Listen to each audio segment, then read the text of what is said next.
whenever Prabhupada would come back to America from foreign countries, I remember many times he would have a press conference, and he would always declare to the reporters, these are American boys and girls, I've not imported them from India. It was very important for Prabhupada to show that Krishna consciousness was being accepted by the people of that country. Similarly, one time, a GBC representative sent Prabhupada a picture of a new castle that had been rented in Geneva, Switzerland. And outside the castle, there were about 30 devotees in a group photograph.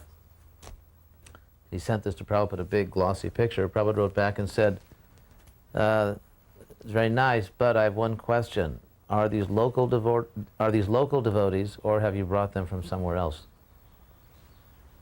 So, of course, this is not specifically on the topic of analogy, but it shows how Prabhupada was very concerned that the local people in each place actually understand Krishna consciousness. For example, when Prabhupada went to Nairobi, when Africa was just being opened, and I remember one lecture he gave in which he urged the people not to follow the false example of the so-called developed countries. And he gave a special lecture for those people in a third world country in Africa that they should pursue another line of development according to Krishna consciousness. So this, I think, is something that can be discussed also, is how Prabhupada in so many different countries presented something which was very appropriate and meaningful to the people of that country. For example, in America, he, knowing that Americans would naturally be proud of having the most important, materially most important country, he would sometimes praise. He simultaneously praised America and pointed out the flaw by saying that you have so many achievements, but all these achievements are like zeros. The fine roads, the buildings, the prosperity. They are material achievements, but they're also zeros. But if you put the one of Krishna in front of the zeros, then these achievements become real achievements. So that was preaching for America. When I was Prabhupada's secretary in Mayapur, Sridham Mayapur, 1976, I think in February, just before the annual meeting, Prabhupada told me several jokes. He told one joke about the Indian servant of a British lord who only knew 3 English words, which were yes, no, very well. Very good. Very good. So what happened is that one Indian was a servant of a British lord and had to leave the service, so he convinced his friend to take over the service. You heard the joke also. And so the friend protested, I don't know English. How can I serve this British lord? He said, you only have to know 3 words. Yes, no, very good.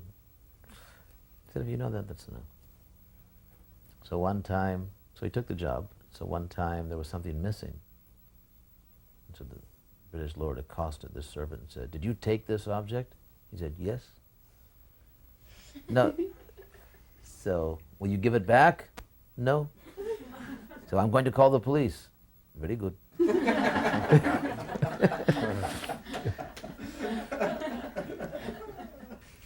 This story, I think, illustrates how Prabhupada had a completely personal, individual relationship with each disciple, and what was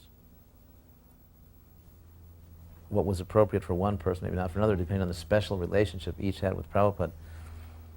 One time we were walking on the beach in Los Angeles, Venice Beach, and there was an intelligent young Indian boy that Prabhupada was obviously trying to cultivate and bring into the Krishna consciousness movement.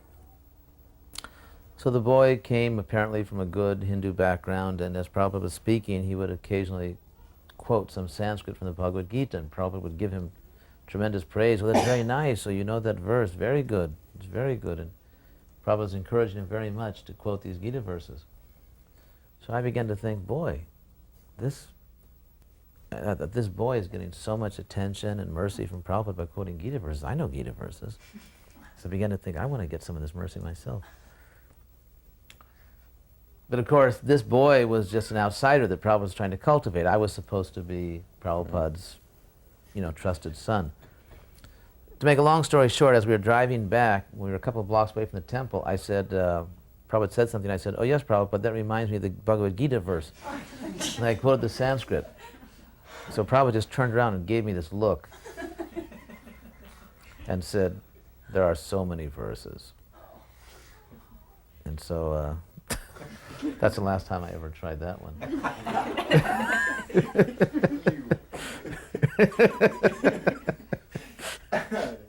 One story which shows Prabhupada's extreme tolerance. In 1972 in New Vrindavan, on Vyas Puja Day, we had the Vyas Puja ceremony in a special pavilion set up there. Were you there in 1972? And they'd cooked a very large cake for Srila Prabhupada and a great feast. So what happened is that somehow the word got around falsely that the cake and even the feast was Mahaprasadam that Prabhupada had tasted it. And of course there was a type of devotional feeding frenzy. Naturally all the devotees, were mad after getting some of this Mahaprasadam on Prabhupada's Vyas Puja Day. So I drove Prabhupada back in my little car. That's another funny story. I was just a new sannyasi, and the GBCs and managers had made arrangements who would drive Prabhupada in this big car. And so actually right after the Vyas Puja ceremony, somehow or other, Prabhupada's car didn't show up there to take him back to his house, which was a couple of miles up through the hills. And so somehow or other Krishna inspired me, this is my chance, sort of like Rudolph the Red-Nosed Reindeer, that this was my chance. So I had my car nearby, I was a new sannyasi, and I had a little yellow Volkswagen Bug. It was a little yellow Volkswagen, so I raced to my car and turned the ignition and came around right in front of the stage where Prabhupada was, and I ran out, opened the door and said, Srila Prabhupada, we can go now.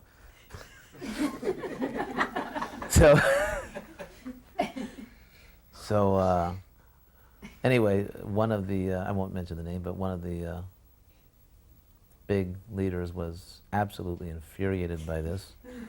But Prabhupada did get in the car, and off we went. And it was actually, thinking back on it, it was, I can't imagine a more sublime experience.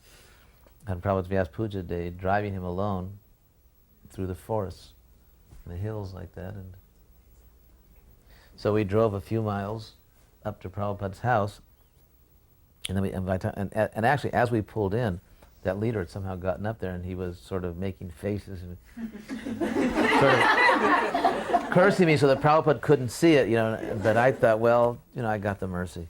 And Prabhupada didn't have to wait. So anyway, so then we went into Prabhupada's house, and he said, "Where's the lunch?" And then he was informed that mistakenly the devotees had thought it was already Mahaprasadam. And there was actually, on Prabhupada's birthday, Vyas Puja Day, there was no prasadam for lunch. And so Prabhupada's servant immediately said, "Well, I'll go cook again." And so he began to cook. But Prabhupada was totally undisturbed, not angry at all. And not to say that he would never become angry. He was soft as a rose and hard as a thunderbolt, like Lord Chaitanya Mahaprabhu himself. But in that particular occasion, he was actually very peaceful and happy. And then we just talked for a while until finally the lunch was cooked. Just a few months after I took sannyas, I was in Los Angeles with Prabhupada and staying underneath his quarters in a sort of small room without windows that was in those days reserved for the sannyasis. And I remember at that particular time, for a few days I was feeling actually discouraged because I was thinking that I'm not a very good devotee. How will I ever become a good devotee? And I was just sort of feeling a little morose like that. How will I ever come to the proper standard of serving Prabhupada? So I was in that mood, and every day Prabhupada would come down the stairs to go out to the garden. He would, the Los Angeles Temple, New Dwarka, he would come down the stairs and then walk straight to the back there of the building and then along that little walkway to his garden. So this day that I was feeling somewhat morose, Prabhupada, without saying a word, simply came by my room, opened the door, came in the room. Of course, I immediately offered obeisances. He just walked in, looked around like this, and then continued his way. So I understood that he was calling me. So I immediately got up and ran behind him, without saying a word. So I walked behind Prabhupada out to the garden. And actually that day we were just alone. His servant, of course, brought him, walked with him out to the garden, somehow went to do something, and because I was there. And so I just sat there alone with Prabhupada. Again, I had been in that mood of being somewhat discouraged, and so Prabhupada began to preach to me in a very sweet, gentle way. And what was unique about this preaching is, he was lifting my spirits, that he would never say Krishna or God. He kept saying the Father. Mm. And he, of course, he was also the Father, but he simply began saying that actually the Father wants you to be happy. Mm. And what does a father want? He simply wants to see that you're happy, but you have to also serve the Father. And he began preaching for about 15 minutes, only using the word the Father. And it was a very compassionate, of course, completely entered my heart and lifted me out of all these doldrums. And I became, again, very enthusiastic. It was very kind preaching. And so for the next few days, every day, because I was sort of trying to practice the principle of not trying to see enjoy the guru.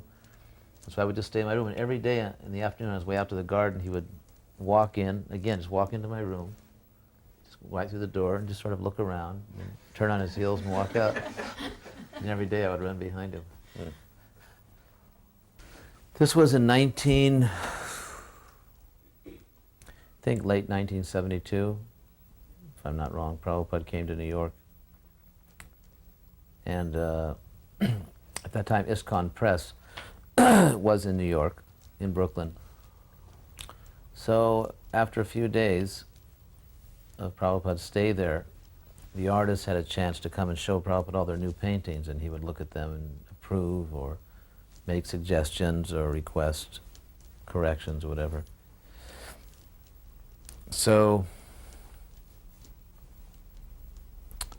Prabhupada had looked at all the paintings, and then he asked for suddenly he was feeling something very deep within himself, and he asked for this song, his own bhajan tape of Jeev Jago to be played. And so the tape player was brought in, and he simply sat there listening, and he was in Vedic language in samadhi. He closed his eyes, and he was obviously with Krishna in the spiritual world. And he didn't open his eyes until the tape was over. Then he opened his eyes, and again it was so powerful that there was just silence in the room. No one could say anything. No one could move. Then Jadharani said that she had one more painting she hadn't showed Prabhupada. So at that point she brought the painting in, and Prabhupada was still in this very, very deep internal mood. So he looked at the painting and he said, "It's very good." Then he said, "Actually, all of you are very good." And at this point he was speaking very, very seriously. He became very humble. In other words, philosophically what we can say is at that point, due to his love for Krishna, he could no longer pretend to be the Madhyamadikari who's preaching. He actually was exhibiting his real position as a paramahamsa. And so he looked at all of us, and I remember very seriously and very humbly he said, "Actually, all of you are very good. And in your association, even I am good. Otherwise, I'm very bad." Very, very, so everyone was sort of shocked, and no one could say anything or hardly breathe. And so gradually, one by one, we just sort of offered obeisances and left the room.